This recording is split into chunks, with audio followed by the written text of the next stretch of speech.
예, 안녕하세요. 법률사무소 이화의 자유가 변호사입니다.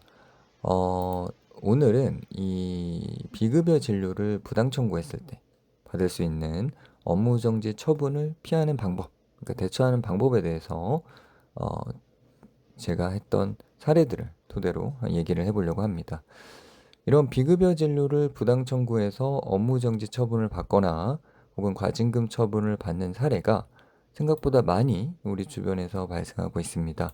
이게 이제 좀 더 악화가 되면 뭐 의사 면허 정지나 면허 취소까지 이어질 수 있는데요. 이 많은 원장님들이 이런 일이 발생하면 뭐 괜찮겠지 하다가 나중에 처분이 나오는 거를 통지서를 받으시고 좀 굉장히 놀라시고 많은 스트레스를 받으시더라고요. 저희 법률사무소 이화는 이런 사건들을 10여 년간 해오고 있기 때문에 음, 여러분들에게 조금이나마 도움이 될 수 있지 않을까 해서 본글을 작성해 봤습니다. 이 비급여 진료 부당 청구는 무엇이 문제냐? 뭐 이게 법적으로 위반한 내용이다라는 거는 잘 아실 거고, 실질적으로 내가 어떤 페널티를 받느냐를 살펴보면 크게 행정처분과 형사처벌로 나눌 수 있습니다. 행정처분은 요양기관으로서 업무정지 처분 혹은 업무정지를 가름하는 과징금 처분, 부당하게 지급받은 요양급여 비용에 대한 환수 처분, 또 경우에 따라 의사 면허 정지 처분이 가능합니다. 형사처벌로는 이 행정처분과는 별개로 추가로 형사처벌을 받을 수도 있는 건데요. 경우에 따라 국민건강보험법, 의료법, 또 사기죄 위반으로 고발이 되어 기소가 되고 유죄가 인정될 경우 금고형 이상의 죄를 선고받으시면 의사 면허 취소까지 가능합니다. 이렇게 보시면 아시겠지만 이 행정처분과 형사처벌은 실질적으로 동일한 사실관계를 바탕으로 발생하는 겁니다. 그래서 이 두 사건은 서로 굉장히 긴밀하게 연결되어 있다. 그래서 대처를 할 때도 행정처분과 형사사건을 동시에 대응해야 되는 게 굉장히 중요합니다. 제가 한 사건은 아니고 이제 어, 좀 건너들은 얘기인데 모 로펌에서는 이제 이 사건이 일어났는데 이제 형사 전문이다라고 해서 형사 사건에서 잘못했습니다. 반성하고 있습니다. 뭐 다시는 안 그럴 테니 뭐 감형을 바랍니다. 그래서 감형을 받았어요. 형사 사건 자체로만 보면은 뭐 결과가 나쁘진 않았다고 볼 수 있죠. 근데 문제는 뭐냐? 죄가 인정됐고 일정형 이상이 나왔기 때문에 의사 면허 취소 처분이 따라옵니다. 근데 이것까지는 생각을 안 했던 거죠. 왜냐하면 형사적인 부분만 대응을 한 거기 때문에. 그래서 항상 이런 그 의료기관 사건은 두 부분을 항상 포인트를 맞춰서 같이 대응해야 된다라는 말씀을 드리고 싶습니다. 저희 법률사무소 이화는 그래서 행정처분과 형사사건을 동시에 대응을 합니다. 행정처분으로는 처분의 근거가 된 자료들을 철저히 분석을 합니다. 제가 실제로 최근에 한 사건 중에 뭐 의사랑이나 한메디 이런 프로그램 많이 쓰실 텐데요. 그 데이터를 정말 한 150만 개가 넘는 수진자의 진료 기록들을 다 뒤져가면서 하나씩 다 맞춰본 경우도 있습니다. 뭐 그 정도로 단 하나도 빼놓지 않고 자료들을 분석을 합니다. 그래서 고의성이 아니다. 비록 내가 잘못했더라도 이거는 실수고 착오 혹은 시스템에 오류가 있었다라는 거를 어, 주장을 하고 또 그에 따라 행정심판, 행정소송 제기를 해서 처분의 취소 또는 감경을 이끌어냅니다. 형사사건으로 고발을 당하시면 경찰 조사 때부터 같이 제가 입회를 해서 참석을 합니다.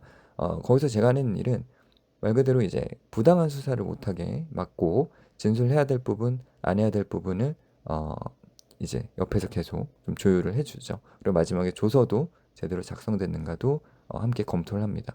특히 이 실무에서는 의외로 압박하는 수사가 꽤 많아요. 그러니까 막 친절하게 대하는 게 아니라 좀 거칠게 조사를 하는 경우들도 많고 이거는 비단 의사분들이라고 예외가 아닙니다. 그래서 많은 원장님들이 당황하시는 경우가 많은데 어쨌든 이런 경우에 직접 참여를 한다. 또 단순 잘못을 했어도 이건 단순 착오다. 이 얘기가 뭐냐면 고의가 아니다. 즉, 이거는 범죄가 아니다라는 의미입니다. 법률적으로. 그래서 무혐의, 기소유예, 경우에 따라서는 벌금까지 판결로 내고 있습니다. 실제 제가 수행했던 사례를 하나 말씀드릴게요. A 원장님은 피부과를 운영하시던 분이셨는데요. 미용 목적의 비급여 진료 후 수진자한테는 돈을 받고 또 이거를 요양급여 비용으로 이중 청구를 했습니다. 아마 이 관련 수진자분이 공단에 얘기를 하셨던 것 같아요. 그래서 공단에서 조사를 하고 보건복지부에서도 조사를 해서 약 3년간 945건 총 땡땡땡원의 부당 청구가 있었다고 판단돼서 업무정지 처분 몇 개월이라는 처분이 이제 내려졌습니다. 그 이후에 이제 저희 법률사무소 이화를 찾아주셨는데요. 행정소송을 제기했고 아까 앞서 얘기했다시피 관련 내역들을 정말 샅샅이 뒤지고 검토를 해서 상당 부분이 이중 청구가 아니다라는 거를 입증을 했습니다. 그래서 물론 위 기간 동안에 의원이 업무정지 처분이 안 되고 정상적으로 운영될 수 있도록 조치도 당연히 했죠. 그 결과 법원은 저희 주장을 받아들여 부당 청구 금액이 많이 감액됐고 업무정지 처분도 많이 줄어들었고 기간이 이걸 이제 과징금으로 가름해서 실질적으로는 의원을 운영하는 데 있어서는 문을 닫지 않고 정상적으로 계속해서 운영을 할 수 있었습니다. 여기서 일단 여러분들 하나 아셔야 될 게 소송을 제기해도 업무정지 처분이 멈추진 않아요. 그러니까 내가 소송을 하든 행정심판을 하든 업무정지 처분을 막으려면 별도의 집행정지 신청을 해서 법원에서 또 심리를 해야 됩니다. 그 단계도 매우 이제 중요하다라는 거.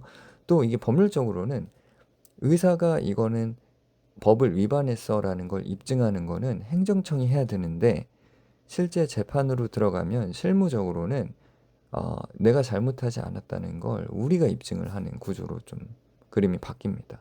그래서 이런 부분도 좀 면밀하게 대응할 필요가 있습니다. 저희는 이런 분쟁을 약 10여 년간 해오고 있습니다.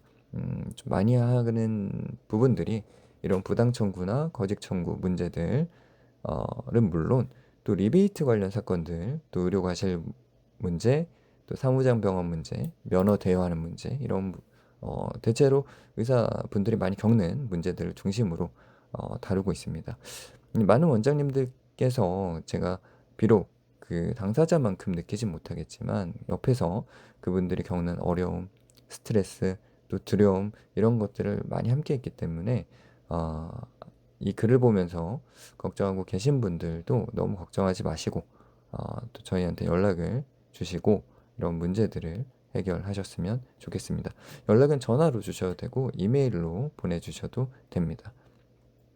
저희 사무실은 서울중앙지방법원 동문 바로 맞은편에 위치해 있고 교대역에서 3분 거리에 위치해 있습니다.